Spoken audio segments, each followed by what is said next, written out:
Well, believe it or not, we're still in 2 Kings and 2 Chronicles this morning.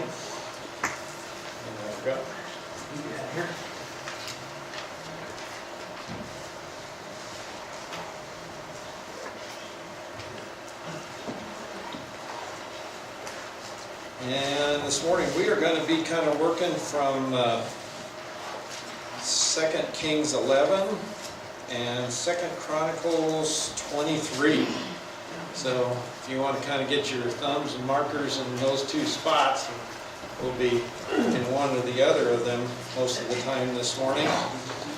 And I forgot to mark that. I'll find mine. So, get ourselves set up. We probably ought to start with a map, maybe just to get ourselves where we're at. You remember, here is the land that we are in. We've got the divided kingdom, Samaria up here being the capital, and Jerusalem down here in Judah. As we come to this morning, Israel is seeing their new king. After the big battles and all the cleansing that's taken place, the new king is strengthening his hold on the land, and God has promised Jehu at least 4 generations of his family to sit on that throne based on the positive things he did do, which is cleaning out the worship of Baal and really making an impact there. However, he didn't do it from a heart that was wanting to serve the living God. He did it out of his own desire for advancement and success. And so what we've seen is them fall back to the worship of the golden calves. And if you watch the progress of the nation, you can see that there's just a steady track from here on out of the nation going downhill. There's a little bit of economic and political stability coming up with Jeroboam II. And we'll see some positive things that way, at least from an economic standpoint, but the spiritual condition of Israel is on a downward track, and we'll see that continue. In fact, even as we speak, Jehu is facing threats over the next few years. You will see this little piece over here on the east side of the river, the half-tribe of Manasseh, and I forget which the other one is up there that have these 2 pieces of property. That's going to get whittled away by our dear friend from up north in Syria, Hazael, who has taken over from his king, and he is going to be chipping away at the nation of Israel, and this piece right here is going to be going away. So they are facing threats from that, and that's God's judgment on them for failing to listen to him and recognize the source of their success in cleaning house. So the northern kingdom, we've seen all the connections to Ahab are gone. He has thoroughly removed them down to friends and counselors and guidance, as well as those who are blood relatives. And it has extended into Judah. And those who are linked through Athaliah to the house of Ahab have been killed and destroyed. And I had hoped this morning on a last-minute inspiration to find a slide or a video that would illustrate for you the way the nation of Judah is looking right now. Because that's where we're going to focus our attention a little this morning. I want you to understand just how precarious their situation is, and I'd hope to find a picture of something hanging on a thread and just kind of being blown in the wind. And so if you'll envision that little spider hanging out there on his little web, or maybe something caught in a web, and it's just swinging around in the breeze on this very tenuous thread. And right now the thread is held by a less than 1-year-old infant. That is all that is holding the nation of Judah, at least from a physical standpoint and looking at it from man's viewpoint. The only thing holding the nation to the promise that was made to Abraham, the promise that was made to David and Moses, all those fathers that were given these promises, and that entire promise right now hangs in the balance on one infant. And from a human standpoint, as you look at that tiny thread with the weight of all that promise to the nation hanging on it, It's just almost like you can see the enemy out there with his scissors just waiting for the opportunity to snip that thing off. So as you come to this passage this morning, if you have in the back of your mind that idea the whole thing is just kind of swinging in the breeze and everybody's wondering which way it's going to go, Athaliah is right now on the throne, and she is hell-bent to destroy anything that has to do with God. She has raided the temple. She has taken all of the valuable things that were used in the service that she could get her hands on that they didn't hide from her. I assume there may have been a few things they were able to preserve, but as you get through, start reading this, you'll find out that there's a lot of stuff that's been gone. The temple's been neglected, it's been raided, and things are really struggling next door to the palace. So things are tough as we come in chapter 23 of 2nd Chronicles. Is where I think I'll take you as we begin this morning. Just because they're both parallel passages in Kings and Chronicles, but Chronicles really brings you a little bit more of the perspective from the priesthood as they look at the condition of the nation. And that's where the promise lies, of course, within those folks. And so here we are. I'm going to back up just a little bit to verse 10 of chapter 22 so you can remember what's happened.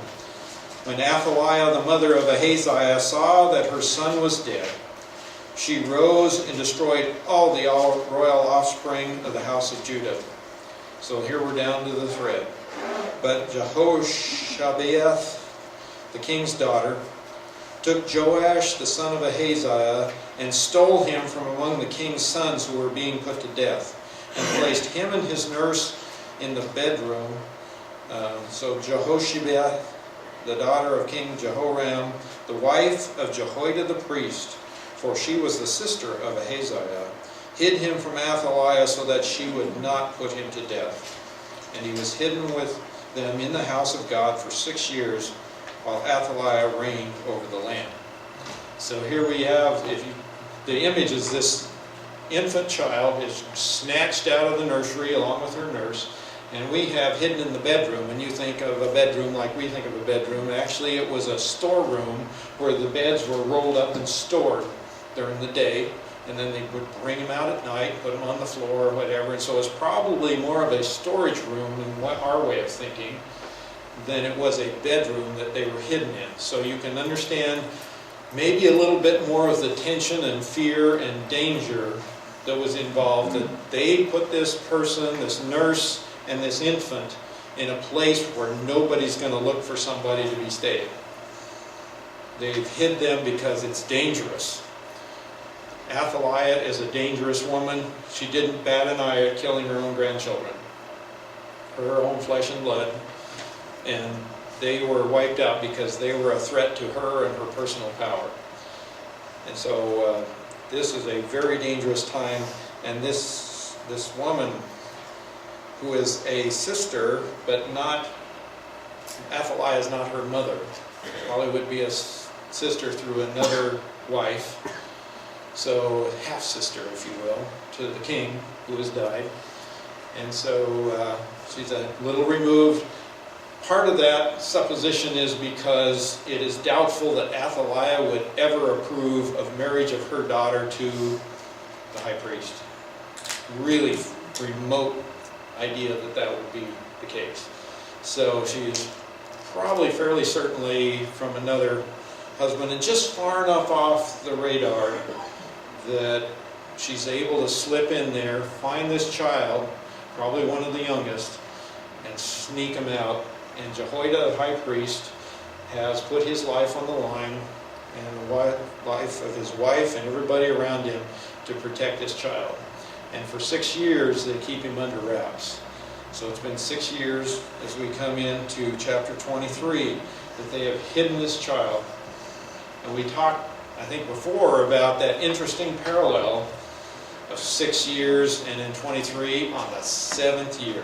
I have still yet to find a commentator that makes any comment other than at the 7th year this happened. And it's just like it's the 6 days and the Sabbath. I mean, it's like it's just screaming for somebody to notice that. And I don't see that anywhere.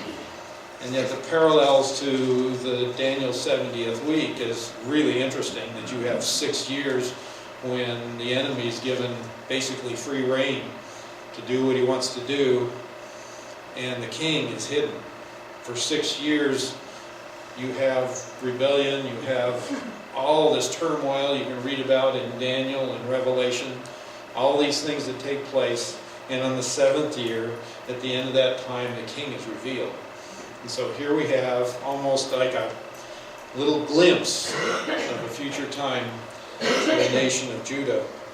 When in the 7th year Jehoiada strengthened himself. I don't know if we fully appreciate what that means. When you look at what's going to take place here, you really got to, this guy had guts.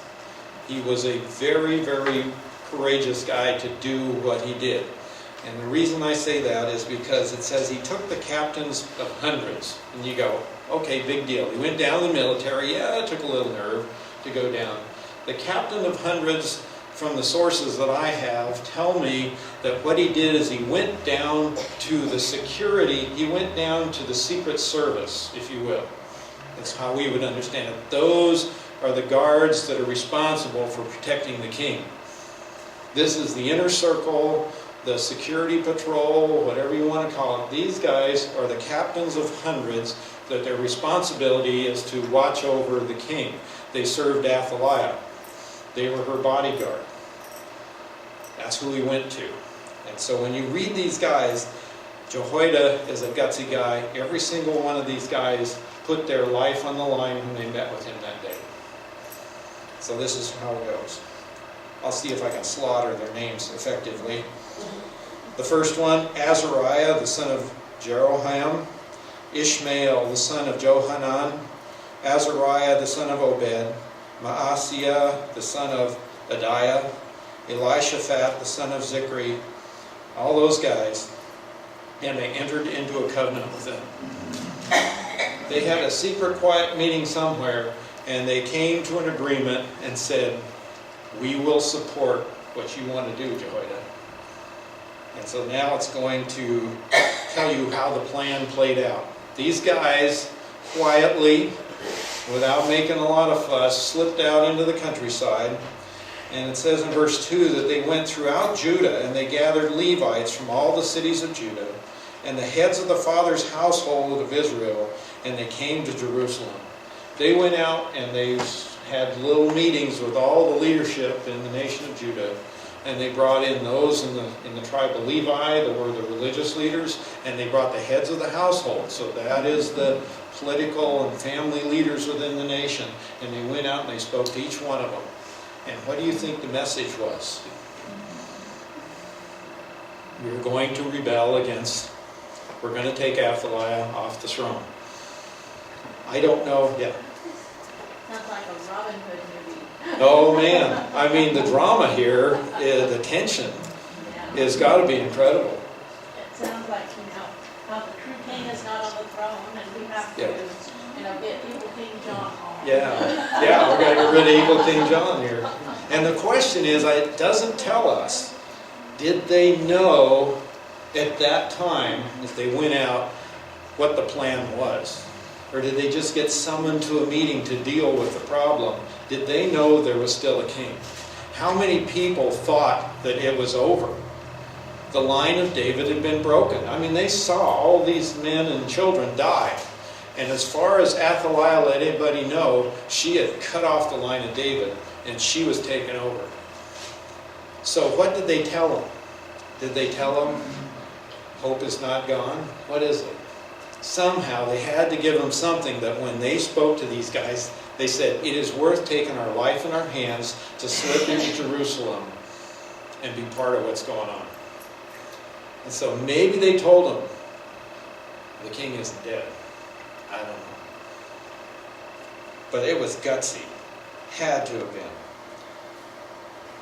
But when they came into Jerusalem, then it gets interesting. They all came to town, and it says, then all the assembly, all these guys that gathered up, they made a covenant with the king. Now they know. For sure. If they didn't know before, now they know. Ron, Yes.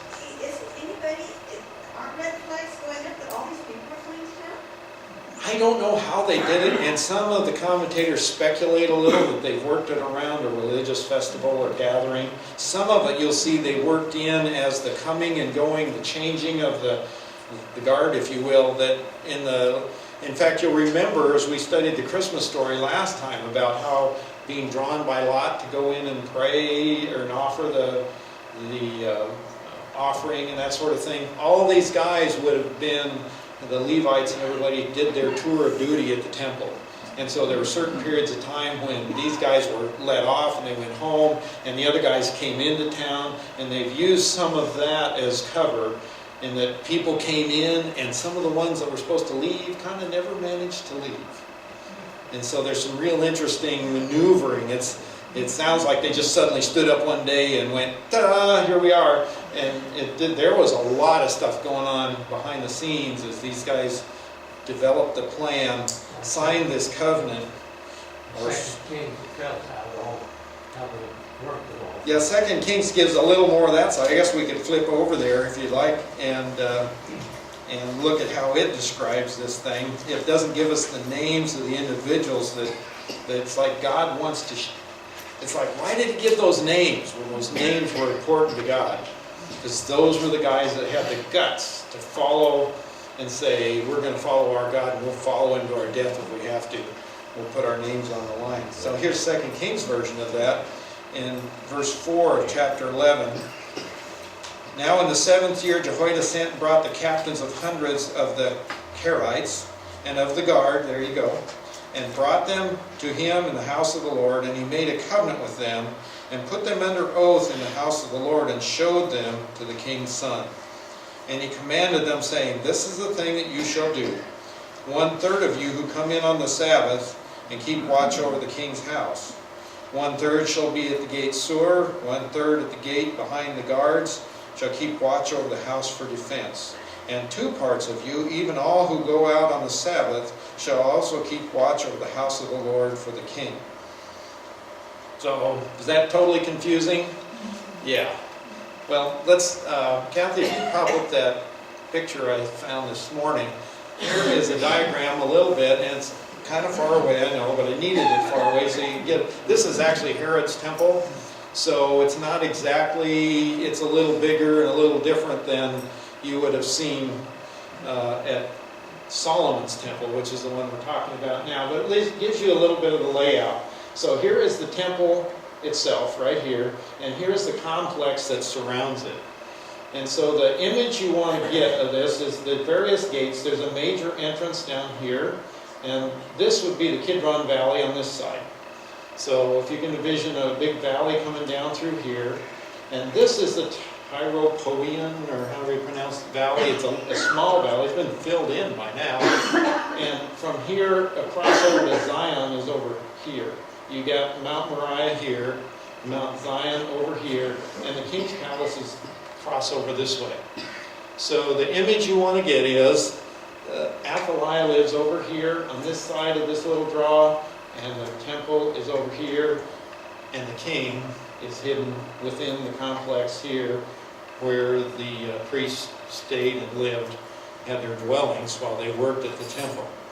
And what he's asked them to do, and I have tried to sort out where they think all these gates that they list might have been, but if you get the idea that they have several points that they are guarding. One group is guarding more closely around the temple facility. There are others that are watching these gates over here because that is towards the palace. And they're watching for any activity from the palace or from the queen that would attempt to infiltrate the temple, especially at the appointed day that they're coming up on.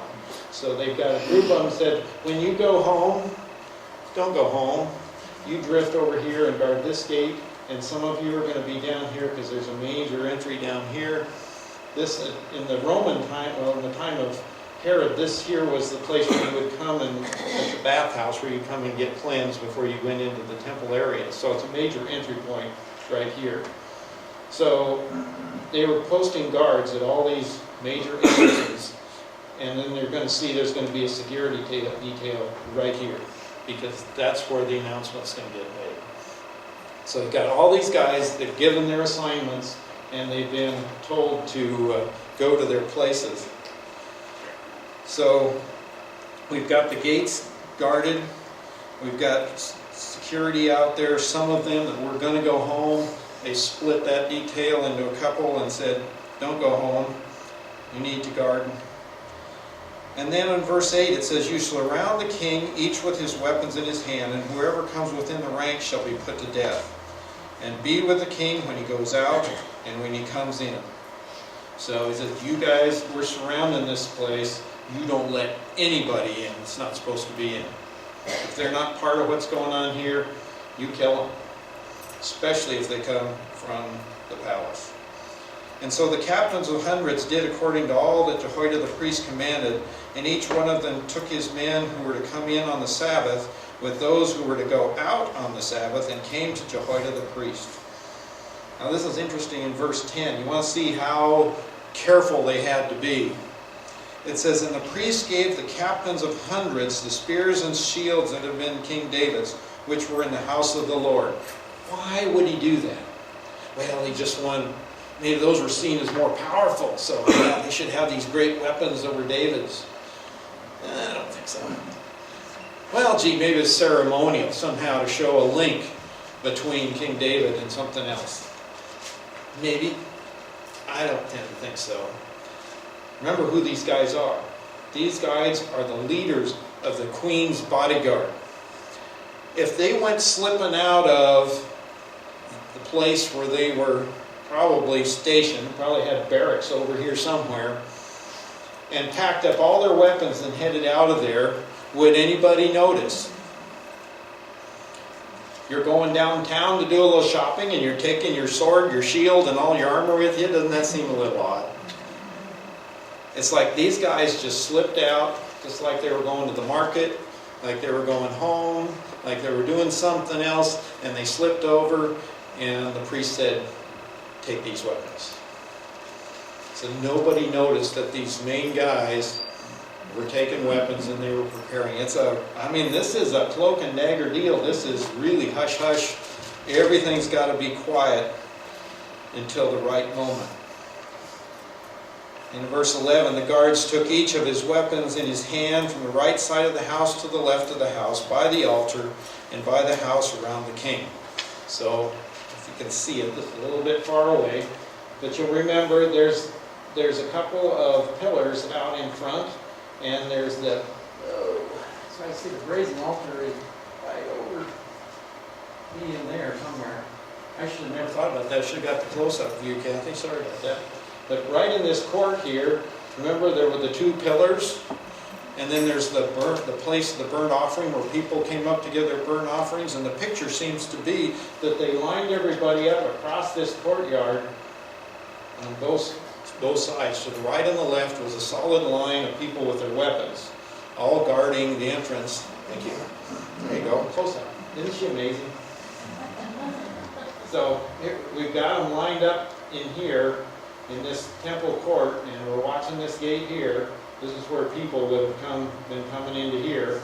But even these gates are being watched, and only those are allowed in who they want in. So this is a secure deal. Boy, they're shoulder to shoulder lined up with swords and shields. I don't imagine there's been anything seen like this in the temple before. It had to be really impressive. And they bring out the king, and he's standing in the middle of these guys. This is like, wow, what a production. And I think it's done not only for security, it's done for effect. I think Jehoiada was a pretty smart guy. Verse 12 says, then he brought the king's son out, and put the crown on him, and gave him the testimony. And they made him king and anointed him, and they clapped their hands and shouted, long live the king! So what did they give him? They gave him a crown. They gave him one other thing. Testimony. What's that all about? It's the law, isn't it? Why would they do that? The command down through Moses was that you shall make this part of the king's tools. He will have it with him in hand every day, and that's how he's going to rule. He's going to know this law and have it. And so they give him, Jehoiada makes sure that this king gets that presented to him, and they present him before the people with that. And that tells them, this is how this king intends to rule, with the testimony. It's God, yeah. So he's got the crown, which is the link to this guy is the thread. Do you follow that? The crown here represents, to everybody looking at this guy, that's what we'd heard about. That's the thread the nation's hanging on right now. It's this guy Jehoiada and this child. Where had this crown been, and also the covenant? Good question. It's got to have been Jehoiada. Got to have been Jehoiada and the priesthood. And how they managed to wrangle this crown, or whether they made something new to represent it, doesn't tell us. But somehow he's found a way. And you got to remember, when this happens, how old is this kid? 7, maybe 8. Likely not, certainly not over 8, because he was an infant. It's been 6 years, and now it's the 7th year. So he's a young kid. Man, how in the world does the nation ever expect this is going to work? But he's been, in the 6 years, he's been under the teaching of his, the priest and the wife and the nurse, and you can put a Surrounded. lot of information into a little one that you're just with all the time. Right. He's got a bunch of counselors, a bunch of people, and Jehoiada is the key guy. Jehoiada is the guy you want to keep an eye on. He's the guy, he's the player that steps back because the king has to be up front, but he's the power behind, the support behind this young guy. Without question, it's Jehoiada, and you'll see why I say that later.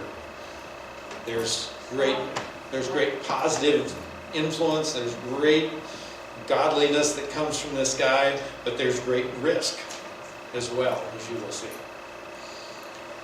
So here they have it, as our story unfolds.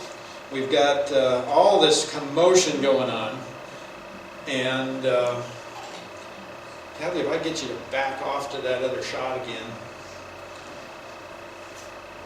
Right over here on the hill, not very far away, had to have heard the crowd. There is a lot of racket going up, and there's no reason why it should go up. And Athaliah hears it, and she puts on her track shoes and goes grabs up her security detail, and they go charging down there to see what in the world is making all this racket. And you almost see her trying to force her way through. Somehow she's able to get close enough. They allowed her to get close enough. It says, she came to the people in the house of the Lord, and she looked, and behold, the king was standing by the pillar according to the custom, with the captains and the trumpeters beside the king. And all the people of the land rejoiced and blew trumpets. And her reaction is to rip her clothes, that sign of mourning or whatever it is, and shout, treason!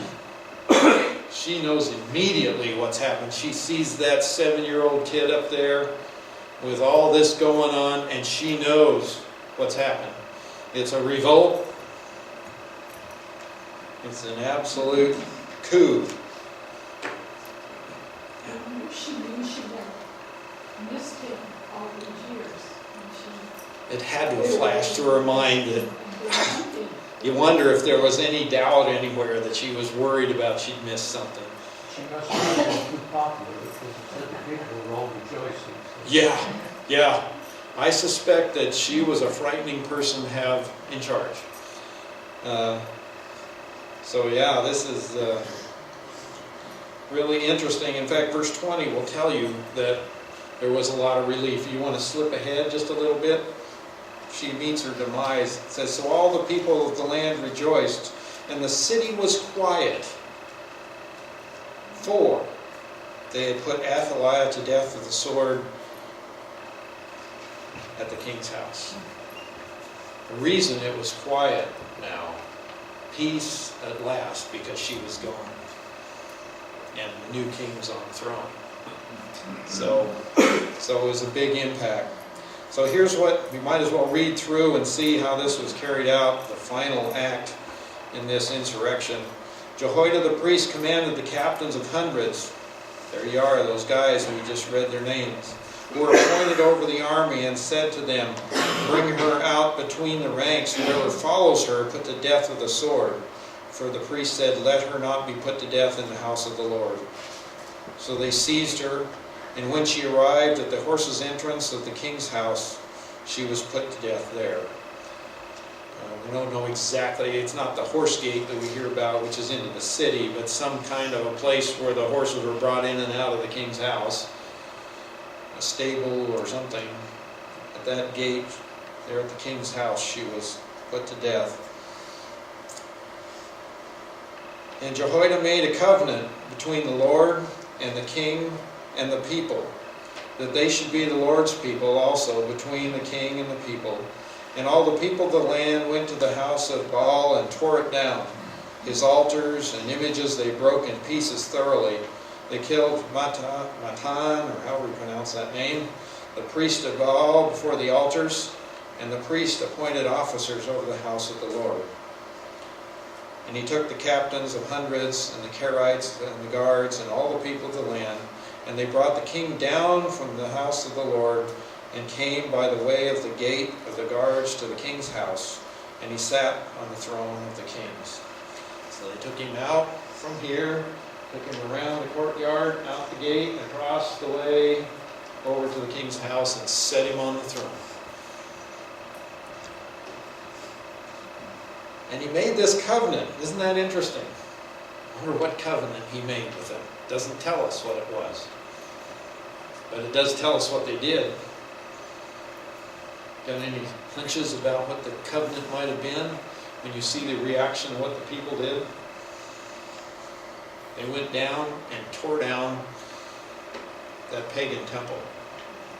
Sounds just like what they did to the one up north in Israel, isn't it? They went in, tore it down, destroyed all the images, the idols, broke them into bits and pieces. I suspect he reminded them who their God was. How could you not see that God was still had his hand and his eye on you, as the thread that held you to the promise to David is standing there 7 years old with the crown on after 6 years of Athaliah, when you thought all hope was gone. And he had to remind him, God said he promised us, he promised David this link, and there it is. There it is. Doesn't matter how hard they try to get rid of it. Kind of reminds us as we come into the Christmas story that we're in the middle of, and the things that we see as the life of the Savior. How many times did that try to snuff out that link, that final connection to the Messiah?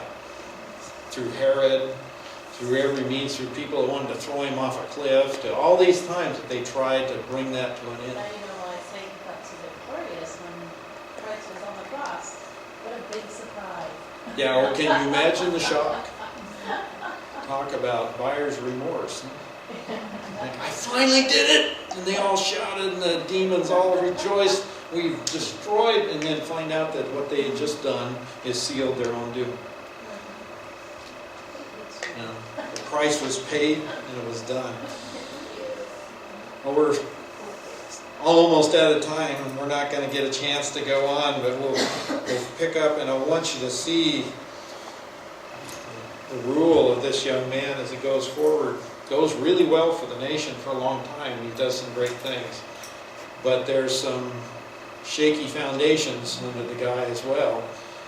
And he's very dependent on this really brilliant, dedicated priest, Jehoiada.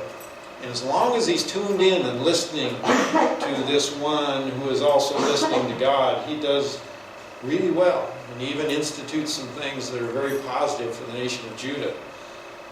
But when he is gone, and if any of you have ever been through the experience as a young person of growing up in a church, and then suddenly being out on your own, going to college, going off to work or whatever, and leaving your home, this message that's coming up ought to speak to you. Because you find out that, oh, now we have to make our own choices.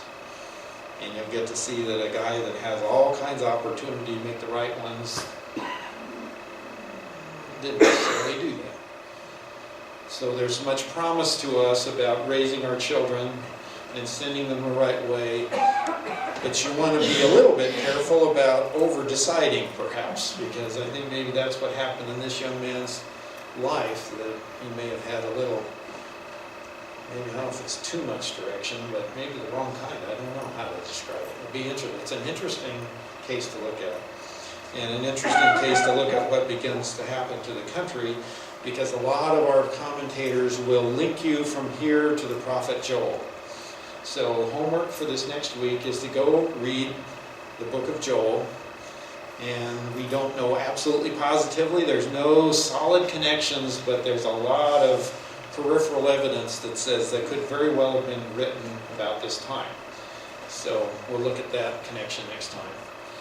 Meanwhile, back at the ranch here, it's appropriate in this Christmas time that we focus on that thread and on the promise of God to this nation, Judah, and reflects in our promise to us that God is faithful in spite of what we see and what looks like the case, what looks like the situation. Doesn't matter what you see in your country, doesn't matter what you see in your world that says God's promises or he's somehow been thwarted or it's all for naught.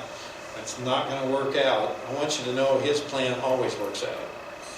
And he isn't sleeping, and he didn't sleep then, though it looked hopeless. If you were sitting in Jerusalem watching Athaliah the last 6 years, you thought it was over. I think the nation was on a fast track downhill, and it had to be really frightening for anybody who wanted to be faithful to God. And there's this guy, Jehoiada, that just held it all together. In a lot of ways, he's the thread. He's the one that kept the faith, that kept the promise alive, that knew that God would be behind him because he knew the promise. He knew when he put that thing in the hand of the king, took that scroll that represented all that was the Torah. Heck, it would have taken a huge wheelbarrow to hold the whole thing. But he had that represented that. He knew what he was doing. He said, that's what my faith is. It's in what God has written. And I hope your faith this morning is in what God has revealed to us and not what you see around you. That he is there, he is faithful, and he hasn't changed. Let's close. Father, we thank you that you have never changed over the centuries, that your plan has never changed or been thwarted, that you will use who you will use. Proverbs says that the king's heart is like water that you direct where you wish by your hand. And we've seen that in this passage today. You directed traffic, you directed people and circumstances the way you wanted them to go for your glory, that you might demonstrate to your people and to us your power, your love for us, and your faithfulness to your promise, that will not change, that you saw that promise all the way through to the cross, and fulfilled in the cross was what so many struggled to understand even in those times, the promise of deliverance from our sin. That it wasn't necessarily just a physical king on the throne that you promised, but you promised an eternal king. You promised a kingdom where sin would be removed, where we would have full access to you because of the work that he did on our behalf. Thank you, Father, for that gift. As we remember this Christmas season, Father, help us not to get caught up so much in all the doings and the spending and the gifts and all those things that we enjoy and love, even the family that's important, and it's an important family time for all of us, but help us to remember the reason that it's important is because you provided that next thread. Through that baby at that time, after 400 years of total silence, and the belief that perhaps the line of David had been lost or watered down or so far gone that there was no hope of that Savior, he showed up that night. and that promise was there and fulfilled the one that came to die for us. Help us to keep that in focus in this holiday season and be able to praise you and thank you for loving us so much that you would plan this from eternity past on our behalf. For we thank you in Jesus' name.